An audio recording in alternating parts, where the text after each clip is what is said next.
புரட்சி தலைவர் எம்ஜிஆரை பத்தி நான் உதாரணம் சொன்னவனே இதோ வந்துவிட்டால் நமது கருப்பு எம்ஜிஆர் அவர்கள் என்பதை இந்த நேரத்தில் நான் பெரும் மகிழ்ச்சியோடு நான் பதிய வைக்கிறேன். அதனால இன்னைக்கு வரைக்கும் எம்ஜிஆர் அவர்கள் சரியா பேசல, குண்டடிப்பட்ட அப்புறம் படிக்காத காமராஜர் என்று ஏளனம் பேசினவங்க இன்னைக்கு வரைக்கும் வாழ்ந்தா அந்த தலைவர்கள் போலதான் வாழணும். இன்னைக்கு அரசியல் சொல்லிக்கிட்டு இருக்கு வரலாறு.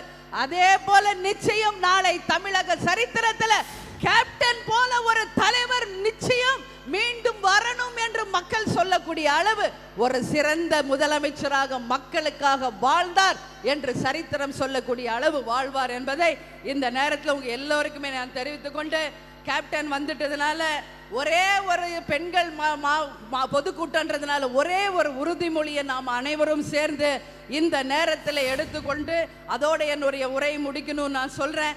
நான் சொல்றத 5 வார்த்தை லைன் தான் ரிப்பீட் பண்ணணும்னு சொல்லி உங்க எல்லோரையுமே பார்த்து நான் கேட்டுக்கொள்கிறேன். உறுதியேற்போம், உறுதியேற்போம். லஞ்சம் ஊழல் இல்லா ஆட்சியை கொண்டு வருவோம். ஏமாற மாட்டோம், ஏமாற மாட்டோம். இலவச பொருட்களை கண்டு ஏமாற மாட்டோம். இழக்க மாட்டோம், இழக்க மாட்டோம். இலவசங்களுக்காக தன்மானங்களை இழக்க மாட்டோம். வாங்க மாட்டோம், வாங்க மாட்டோம். ஓட்டுக்காக காசை வாங்க மாட்டோம்.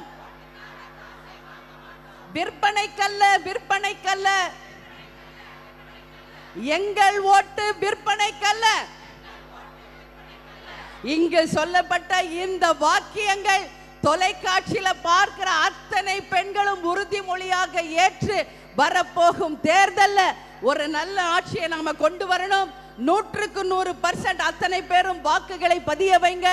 சம்மர் வெக்கேஷன் சொல்லி வெளிநாட்டுக்கோ வெளி ஊர்களுக்கு போயிடாதீங்க. தாய் குலங்களே, மாணவ மாணவிகளே, மே 19ஆம் தேதிக்குள்ள உங்க ஷெட்யூலை முடிச்சு வந்துடணும்.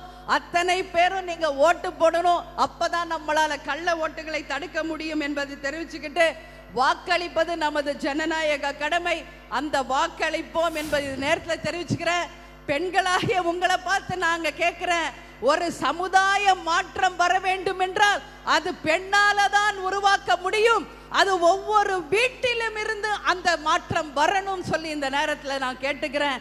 அதனால ஊழல் இல்லாத நல்ல ஆட்சியை நாம கொண்டு வருவோம், மாற்றத்தை கொண்டு வருவோம் என்று ஒவ்வொரு பெண்மணியும் உறுதியேற்று நல்ல மாற்றத்தை நீங்க கொண்டு வரணும்னு சொல்லி இந்த நேரத்தில் அத்தனை தாய் குலங்களையுமே பார்த்து நான் கேட்டுக்கிறேன்.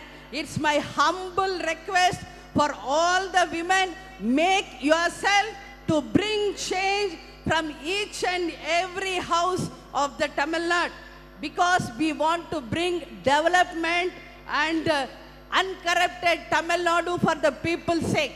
So please give us one chance to prove ourselves without corruption and transparent administration. We all join hands together and we will bring change for our Tamil Nadu. Don't be afraid of change. It's leading you to a new beginning. அப்படிங்கறத நீங்க புரிஞ்சுக்கணும். ஒரு புதிய சரித்திரத்தை படைப்போம், ஒரு சகாப்தத்தை படைப்போம். இந்த 50 ஆண்டு 60 ஆண்டு கட்சிகளை தமிழகத்தை விட்டு விரட்டுவோம். நல்ல தலைமையில், கேப்டன் தலைமையில் நல்ல நேர்மையான ஆட்சியை கொண்டு வருவோம் என்று தெரிவித்துக் கொண்டு, நமது முரசு நாளை தமிழக அரசு என்று சொல்லக்கூடிய அளவு நமது முரசு வெற்றி முரசாக ஒலிக்கணும். 234 தொகுதிக்கும் கேப்டனும் நானும் கட்சியினரும் நிச்சயமாக வருவோம். சூறாவளி சுற்றுப்பிரயாணம் செய்வோம்.